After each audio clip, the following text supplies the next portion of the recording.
வணக்கம் உறவுகளே. தாய் தன்னுடைய 4 பிள்ளைகளை வீட்டில் விட்டுவிட்டு கதவையும் வெளிப்புறத்தால் பூட்டிவிட்டு கடைக்கு போய்விட்டார். தந்தையோ வேலை நிமித்தம் வேறு இடத்திற்கு போய்விட்டார் வழமை போல. திடீரென்று அந்த வீட்டில் மின் கசிவு ஏற்படுகிறது.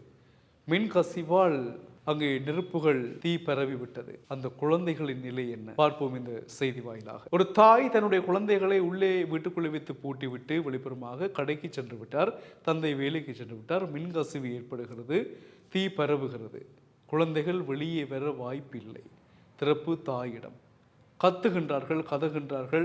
யாரும் வருவதாக இல்லை. அக்கம்பக்க வீட்டுக்காரருக்கு கேட்கவில்லை. கரும் புகை உள்ளே சூழ்கிறது. சுவாசிக்க முடியாமல் திணறுகிறார்களாம். குழந்தைகளுக்கு அந்த புகை ஒத்து வரவில்லை. ஒரு மாதிரி கத்தி கத்தி கத்தி கத்தி மயக்க நிலையில் 4 சகோதரர்களும் மிகவும் கண்கலங்கினேன். சகோதரர்களும் காப்பாற்ற யாரும் இல்லாமல் தங்களை தாங்களே கட்டி அணைத்தபடி அந்த தீயில் எரிந்து கருகி உயிரிழந்த சோகம் நெஞ்சு அடைக்கிறது. சிறு தவறு எங்கே முடிந்திருக்கிறது. அதற்கு பிறகு புகையை வெளிச்சது நெருப்பை கண்ட அயலவர்கள் ஓடி வந்திருக்கின்றார்கள். ஓடி வந்து பார்த்த பொழுது கதவு பூட்டப்பட்டிருக்கிறது. உள்ளே தீ. அப்போ அவர்கள் அப்போ கூட யோசிக்கல, வீட்டுக்கு பிள்ளைகள் இருக்கிற இல்லையோடு யோசிக்கல. ஒரு மாதிரி நெருப்பு அணைக்கிறதுக்காக கதவு உடைச்சு உள்ளே போனால் வீட்டுக்குள்ளே தாயும் இல்லை, தந்தையும் இல்லை. பிள்ளைகள் 4 பேரும் அப்படியே கட்டி அணைத்தபடி எரியுண்ட காட்சிகளை கண்டு அவசரமாக ஆம்புலன்ஸ் வண்டிக்கு கால் பண்ணி அவங்க வந்து அவருக்கு முதலுதவிகள் எல்லாம் குழந்தைகளுக்கு கொடுக்கப்பட்டும் எந்த பிரயோசனமும் இல்லை. ஏற்கனவே குழந்தைகள் உயிரிழந்து விட்டார்கள் என்று மருத்துவர்கள் உறுதிப்படுத்தி இருக்கிறார்கள். தந்தைக்கு அறிவிக்கப்பட்டு தாய் வந்தார். தாய் வந்தவுடன் தாய் தெரியும் தானே, 4 பிள்ளைகளையும் ஒன்றாக பறிகொடுத்த சோகம். கத்தினார், கதறினார். தந்தைக்கு மறைவிக்கப்பட்டு தந்தையை மூடோடி வந்தார். இப்போ தாய் மேல் விசாரணை மேற்கொள்வதா இல்லையா என்று சொன்னால் தாய் வந்து சொல்கிறான், நான் வீட்டினுடைய பிள்ளைகளின் பாதுகாப்பிற்காகத்தான் நான் கதவை பூட்டி விட்டு போனேன்னு தவிர இவ்வாறு நடக்கும் யார் எதிர்பார்த்தது. உண்மையில் தாயில் பிழை இல்லை என்று சொன்னால் பொதுவாக இங்கும் அந்த வளமை இருக்கிறது இல்லையா. என்ன மாதிரி வீட்டை ஹெல்ப்புக்கு ஆக்கள் இல்லை, தனியாக நாங்கள் இருக்கிறோம்னு சொன்னால் குழந்தைகளை வீட்டில் வச்சு விளையாட்டு சாமானை கொடுத்துட்டு கதவை பூட்டிட்டு நாங்கள் கடைக்கு போகிறதெல்லாம் வளமையாக இங்கே நடக்குது. யாரும் வேண்டும் என்று செய்வது இல்லை. உதவி இல்லாட்டி இப்படித்தான் பார்த்தீங்களா. தான் ஆரம்பத்தில் கூட்டு குடும்பமாக இருக்கைக்கு வந்து பிரச்சனையும் இல்லை இல்லையா. மாமா மாமி சித்தப்பா சித்தி ஓகே.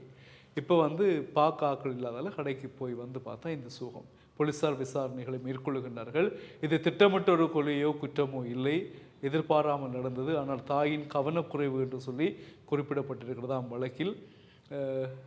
பறிபோடுவீர்கள் பறிபோடுவதுதான். அதில் எனக்கு மிகவும் வேதனை தந்த செய்தி, அந்த குழந்தைகள் கதறி அழுந்திருக்கின்றார்கள் இல்லையா. தீ பரவி இருக்கிறது, காப்பாற்ற வாருங்கள் என்று குழந்தைகள் தங்களுடைய அவலக்குறை எழுப்பியிருக்கின்றார்கள். மூத்த குழந்தைக்கு 11 வயது, கடைசி குழந்தைக்கு 2 வயது, மற்ற எல்லாம் 4 பேரும் இடைப்பட்ட வயதினர்கள். அந்த சத்தம் வழியில் கேட்கவில்லை. 4 பிள்ளைகளும் தாங்களை ஒருவரை கட்டி அணைத்தபடி இருந்த அந்த காட்சி என் கண்முன்னே இருக்கிறது. அதை உங்களுக்கு நாங்கள் காட்ட முடியாது சில சம்பவங்கள் இல்லையா. எனவே மிகவும் ஒரு கவலையான செய்தியாக நாங்கள் இதை பதிவிடுகிறோம். ஏனென்றால் மிக கவனக்குறைவாக நாங்கள் இருக்கக்கூடாது. வேண்டுமென்றல்ல, கவனக்குறைவாக இருக்கக்கூடாது. பிள்ளைகளை நாங்கள் எந்த நேரத்திலும் பாதுகாக்க வேண்டும். அல்லது அயலவர்கள் யாராவது கூப்பிட்டு விட்டுட்டு ஒரு பாருங்க நான் கடைக்கு போயிட்டு வாரன்றது வந்து ஓகே.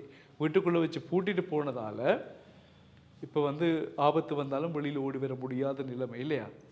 மிகவும் மனக்கவலையுடன் நாங்கள் இதை ஒரு விழிப்புணர்வாக பதிவிடுகிறோம். சந்திக்கிறோம் உறவுகளை. வணக்கம்.